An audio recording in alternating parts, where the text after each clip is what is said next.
least once a day that I would pray for you. I'd go and misbehave just so you'd notice too, sneaking looks up and down from across the room. Good day everyone! Our today's video, gagawa tayo ng pizza bread side dish nila amo. Kasi hindi sila kumakain ng kanin, kaya nagpagawa siya ng pizza bread. Hiniwa ko ang bread into half cut. Kasi ang 4 na piraso, lagyan natin ng pizza toppings. At ang 3 piraso ay lagyan natin ng olive, at ang isang piraso is only lang garlic, butter, and mozzarella. Bawasan lang natin ng konti ang laman ng tinapay para lagyan natin ng toppings mamaya. Pag hindi kasi mabawasan guys, matapon yung toppings sa sa ibaba. Kaya bawasan natin ng konti. At naglagay na din ako ng mayonnaise sa ating tinapay. Yung 4 lang na piraso ang lagyan natin ng mayonnaise.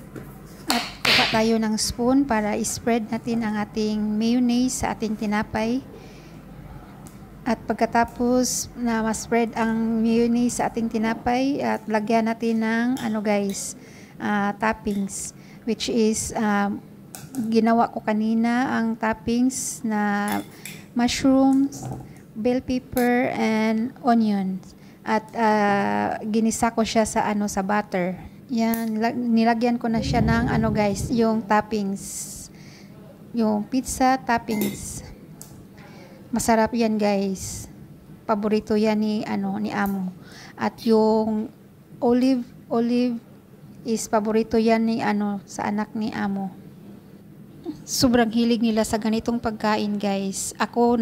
Gumagawa ako ng kanin para sa akin kasi hindi ako kontento sa ganitong pagkain. Yan, nilagyan ko na siya ng mozzarella sa top guys, para i-oven natin mamaya. Ayan, yung 4 na piraso. Yan, at yung 4 na piraso lagyan natin ng butter with garlic. Yan, i-spread natin ang mixture sa ating tinapay. At pagkatapos, lagyan natin ng mozzarella and olive sa toppings. Yung isa is lang siya guys, mozzarella lang siya, ang toppings. Hindi natin lagyan ng olive kasi gusto din ni madam na walang olive. Kasi yung 3 piraso is paborito yan ni anak ni amo, yung may olive. Yung without olive, paborito yan ni amo. That's it guys. At mainit na din ang ating oven. Thank you for watching.